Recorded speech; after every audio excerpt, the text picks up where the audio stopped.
আৰ্থিক দীনতা আৰু জীৱনৰ আশা ভৰসা শেষ হৈ যোৱাৰ পাছতো জীৱনৰ মাজত যেন এক আশাৰ বন্তি জ্বলি থাকে তাৰেই তিনিটা কাহিনী লৈ আহিছো আপোনালোকলৈ।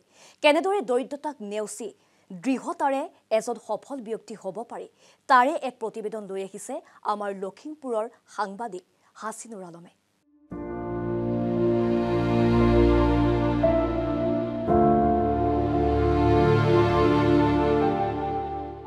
স্বামীক হেৰুৱাই মানসিকভাৱে ভাগি পৰা চন্দনা পালৰ সফলতাৰ কাহিনী। 14 বছৰ পূৰ্বে স্বামীক হেৰুৱাই মানসিকভাৱে ভাগি পৰিছিল চন্দনা পাল। কিন্তু এই চন্দনা পালৰ জীৱন সলাই পেলালে বন্ধন বেংকে।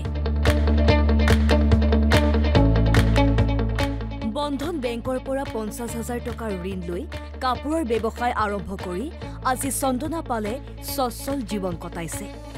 14 বছৰ পূৰ্বে অকালতে স্বামীক হেৰুৱা এগৰাকী মহিলাৰ জীৱন সংগ্ৰামৰ কাহিনী এই মুহূৰ্তত আমি আপোনালোকৰ মাজলৈ লৈ আহিব বিচাৰিছোঁ। স্বামীক হেৰুৱাৰ পিছত কণমানি পুত্ৰক বুকুত সাৱটি মহিলাগৰাকী মানসিকভাৱে ভাগি পৰিছিল। চৰম আৰ্থিক সংকটতো ভুগিছিল মহিলাগৰাকী আৰু এটা সময়ত তেখেতে কেনেধৰণে ব্যৱসায় আৰম্ভ কৰিলে, আজিৰ তাৰিখত কেনেকৈ তেখেত স্বাৱলম্বী হৈছে, ঠিক গোটেই কথাখিনি পাতিবৰ কাৰণে এই মুহূৰ্তত মই আছোঁ লখিমপুৰৰ সাৰমতী বজাৰত। আৰু সাৰমতী বজাৰৰ এইগৰাকী উদ্যমী মহিলা উদ্যমী ব্যৱসায়ী আজি আমাৰ লগত আছে। মই কথা পাতিবৰ কাৰণে চেষ্টা কৰিম আৰু তেখেতৰ জীৱন সংগ্ৰামৰ কাহিনীখিনি জনাৰ কাৰণে চেষ্টা কৰিম। বাইদেউ, মই আপোনাৰ ওচৰলৈ আহিছোঁ। আপোনাৰ ভাল নামটো? শ্ৰীমতী চন্দনা পাল। আপোনাৰ ঘৰ? সাৰমতী হাই ছেকেণ্ডেৰী স্কুলৰ ওচৰত। এই দোকানখন কেতিয়া আৰম্ভ কৰিল? দোকানখন আৰম্ভ কৰা 5 বছৰ হৈ গ'ল। 5 বছৰ হৈ গ'ল। 14 বছৰ পূৰ্বে এক খুব সাংঘাতিক এটা খবৰ আহিল, যিটো খবৰে আপোনাক মানসিকভাৱে একেবাৰে ভাগি পেলাইছিলে। তথাপি নিজকে শক্তিশালী কৰি আজি ব্যৱসায় আৰম্ভ কৰিছে। কেনেধৰণে আগবাঢ়িছে? আগবাঢ়িছোঁ, শুনিছিলোঁ যে বন্ধনৰ পৰা লোন দিয়ে, তাৰপিছত মই লৈছিলোঁ লোন 50,000। তাৰপৰাই সৰু সুৰাকৈ কৰোঁতে কৰোঁতে আগবাঢ়িছোঁ। কিমান লৈছিলে আপুনি? 50,000। 50,000 টকা লৈ কি কৰিলে? কাপোৰেৰে বিজনেছ কৰিছিলোঁ, সৰু সুৰাকৈ কৰিছিলোঁ, ঘৰতো কৰিছিলোঁ, কোনোবা কৰিলে ঘৰত কৈ দিও আহিছিলোঁ, নিজৰ ঘৰতো কৰিছিলোঁ, তেনেদৰে কৰিছিলোঁ।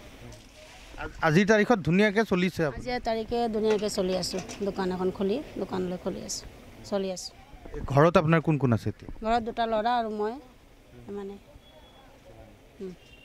কি বুলি ভাবে যে গাঁৱলীয়া ধৰক যিসকল দুখীয়া লোক আছে বা আপোনালোকৰ নিচিনা অসহায় লোক আছে, এটা সময়ত খুব কষ্টৰ মাজত আপুনি জীৱন আগবঢ়াবলগীয়া হৈছিলে, বন্ধনে ভাল কাম কৰিছে বুলি ভাবে?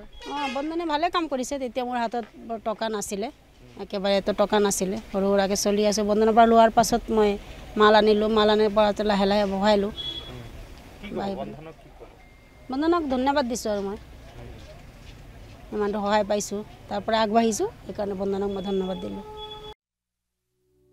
আৰ্থিক দীনতাই জুৰুলা কৰা সাৰমতীৰ ব্যৱসায়ী কমল দাসৰ কৰুণ কাহিনী।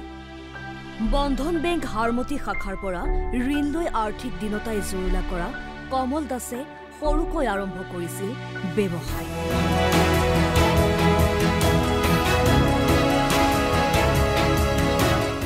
কিন্তু আজি তেওঁ এগৰাকী সফল ব্যৱসায়ী।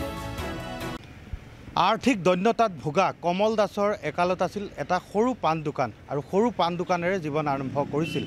পৰৱৰ্তী সময়ত কমল দাসে নিজৰ পাণ দোকানখনক অকণমান বহল কৰি এতিয়া নিজৰ পৰিয়াল চলোৱাৰ লগতে ঘৰ সংসাৰ খুব ভালদৰে চলাইছে।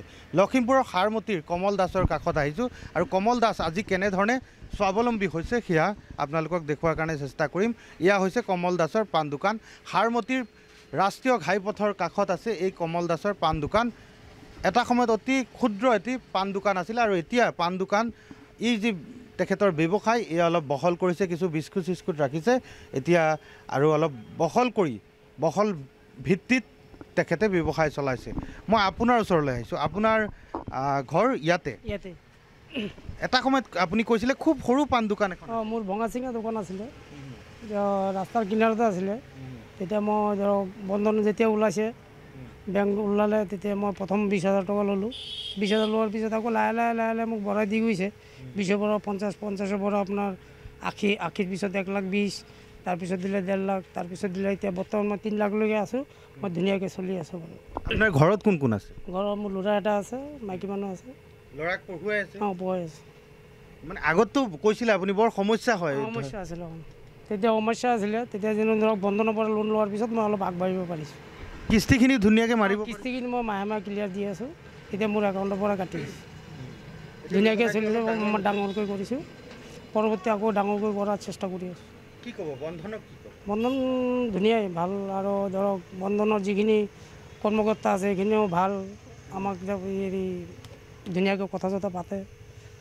আপোনালোকৰ নিচিনা এই দুখীয়া বা সৰু সৰু ব্যৱসায় কৰিব বিচৰা মানুহখিনিক বন্ধনে যথেষ্ট সহায় কৰিছে। অঁ, সহায় কৰিছে, ধুনীয়াকৈ কৰিছে। আৰু যোনে চলাব পাৰিছে ধুনীয়াকৈ চলি আছে, যোনে চলাব পৰা নাই অলপ ৰখি আছে। সেইটোৱেই আৰু ল'লেতো ভালকৈ চলাব লাগিব, কিস্তিখিনি ভালকৈ দিব লাগিব, তেতিয়া বন্ধনে আপোনাক আকৌ আগবঢ়াই দিব। এতিয়া যেনেকৈ মই এতিয়া 1.5 লাখৰ পৰা 3 লাখ ল'লোঁ, আকৌ 3 লাখৰ পৰা আগবাঢ়ি যাম। তেতিয়া মই বন্ধনৰ পৰা সুখী হ'ম।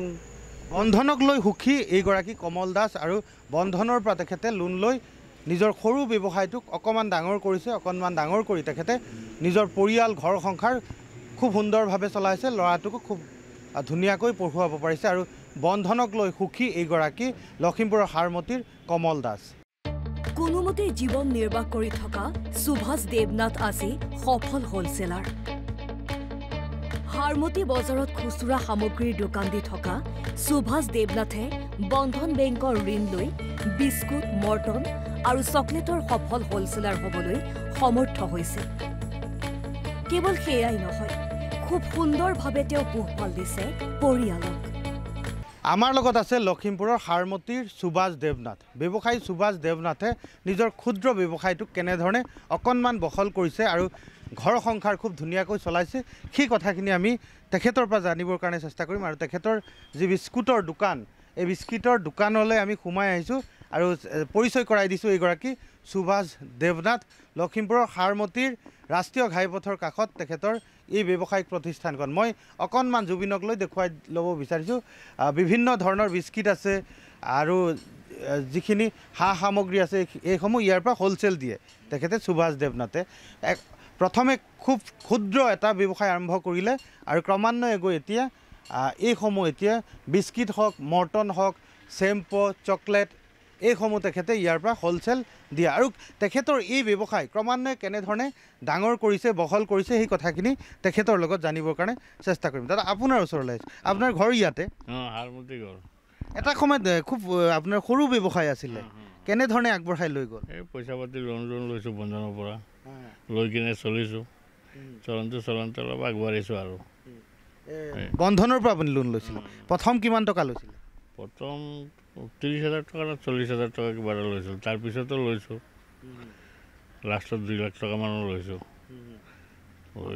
এতিয়া আৰু লোৱা নাই আৰু চলি আছোঁ। আপোনাৰ পৰিয়ালত কোন কোন আছে? ল'ৰা 2জনী আছে, ছোৱালী এজনী আছে। এতিয়া আপোনাৰ ঘৰটো ভালকৈ চলিছে তাৰমানে? চলি আছে। কি কয়, বন্ধনে সঁচাকৈ আপোনালোকৰ নিচিনা মানুহখিনিৰ কাৰণে ভাল কাম কৰিছে? কৰিছে, নিশ্চয় ভাল কাম হৈছে। কি ক'ব বন্ধনে?